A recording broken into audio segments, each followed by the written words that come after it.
저는 대한민국 국가무형문화재 제76호이자 유네스코 인류무형문화유산 등재무예의 1호인 택견 국가이수자 김기웅입니다. 현재는 광주 남구 봉선동에서 1998년부터 김기웅 택견 전수관을 운영 중에 있습니다. 사단법인 택견 보존회 광주 지회장을 맡고 있습니다. 또 광주 남구 택견협회 회장, 사단법인 한국택견협회 심판분과위원장, 국가무형문화재 제142호 활쏘기 광주 관덕정 총무를 역임하고 있습니다. 저는 광주에서 태어나 지금껏 광주를 떠나본 적이 없는 광주 토박이인데요. 물론 군대 생활은 제외하고요. 가장 크게 겪은 일은 5.18, 1980년 그 5.18 광주 민주항쟁이겠죠. 가까이 이렇게 보던 분들이 죽거나 또는 사라지거나 하는 것을 보고 유년기를 자랐습니다. 그리고 학창 시절에는 그 체류탄 냄새와 그 휘뿌연 체류탄 가스를 보면서 휘뿌연 광주가 많이 생각이 나고요. 전투경찰들이 항상 사열에 있거나 길거리에 앉아서 도시락을 먹는 그런 풍경들은 굉장히 흔한 풍경이었습니다. 40대 이상의 광주분들은 대부분 그런 트라우마를 가지고 계시리라고 생각됩니다. 그래서일까요? 택견 전수관을 하게 된 계기가 어렸을 적에는 태권도 합기도를 되게 많이들 배웠고 저도 합기도를 많이 이렇게 배웠습니다. 그러던 와중에 전통무예에 대한 관심을 가지게 됐고 지금까지 쭉 택견을 해왔습니다. 주위 선배분들은 이제 뭐 하던 거 하지 왜 이상한 거 하냐 이제 이렇게 만류하기도 하셨는데요. 생각해보면 여기에서 광주 시민의 특징이 좀 나온다고 생각이 듭니다. 물론 이거는 제 생각입니다. 제가 이제 택견을 배우면서 충주에서 이렇게 배워서 서울이나 경상도 이렇게 돌아다니면서 겪어보면 제가 그때 당시 상상도 할 수 없었던 일들이 있었어요. 그러니까 한 건물 3, 4층에 각기 다른 이렇게 그 상호를 가진 태권도 체육관이 이렇게 운영 중에 있었다는 거 보고 굉장히 좀 많이 충격을 받았습니다.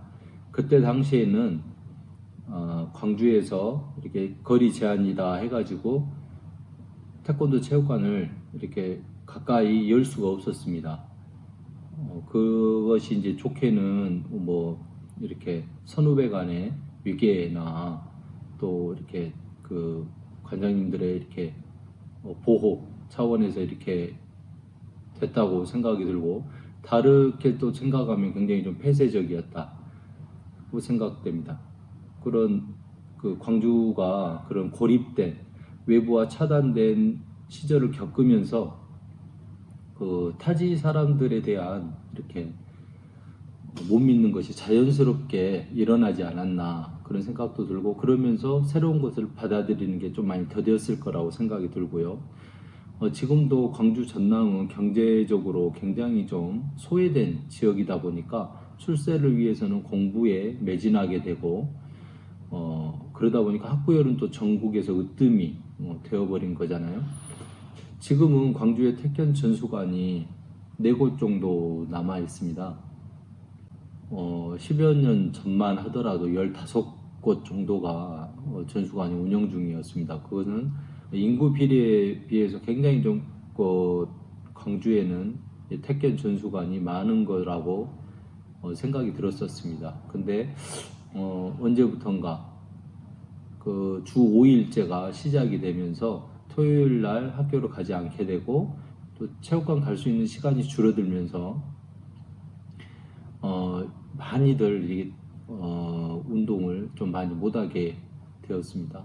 그런데 지금 광주가 문화교육 중심이라고 하는데 교육에만 열을 올리고 전통 문화나 이런 문화에는 좀 소홀히 하는 경우가 있는 것을 많이 느낍니다.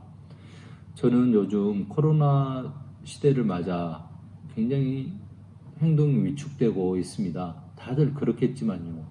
주위에서 문 닫는 체육관 관장님들도 늘어나고 있고요. 제가 2003년부터 남구 생활체육회에 가입을 해서 정회원으로서 쭉 활동을 하다가 2016년도부터 대한체육회와 국민생활체육회가 통합이 되면서 2021년부터는 지금 인정단체로 두 계단이나 강등이 됐습니다.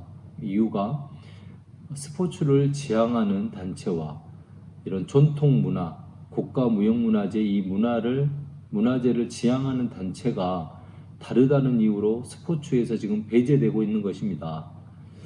광주시는 대한체육회에서 그랬다고 하고 구는 시에서 이렇게 통보가 와서 이런 단체가 다르기 때문에 강등을 시켰다 이렇게 말을 하고 있습니다. 이렇게 서로 책임을 미루고 있죠. 그렇다면 메달 종목, 올림픽, 아시안게임, 전국체전 종목이 아닌 종목들, 동호인들은 모두 인정단체로 강등이 돼야지 옳은 거 아닐까요? 어찌됐든 전통을 지켜나가는 데 있어서 이렇게 힘듭니다. 이러한 문제를 하나씩 해결해 나가야 후대들이 전통무예, 특히 택견, 이런 국궁을 쉽게 하지 않을까 싶습니다. 우리나라의 거의 모든 무예가 전통무예라고 말을 하지만 사실 국가에서 인정해주고 한 무예는 그렇게 많지 않습니다. 국가무형문화재가 앞에 붙어야 되겠죠. 순수하게 100여 년을 순수하게 우리 문화로서 이렇게 지켜온 것만이 전통무예라고 할 수 있겠습니다.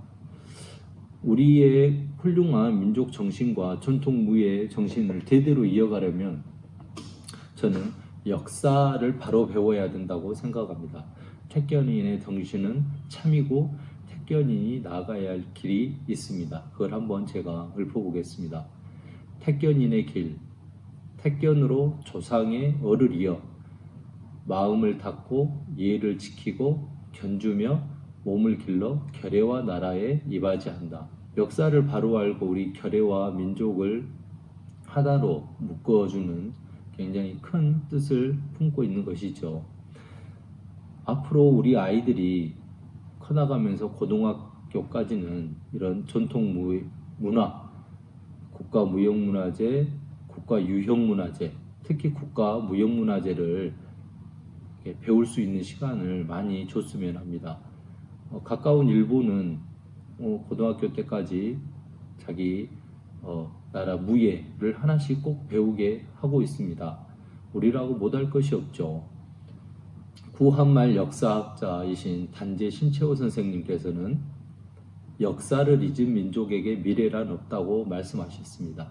이럴 때일수록 우리의 전통 문화를 바로 알고 우리부터 바로 알고 세계인들에게 알려줄 수 있다면 굉장히 좋은 계기가 되리라고 봅니다. 저 또한 그렇게 되기 위해서 많은 노력을 할 것입니다. 감사합니다.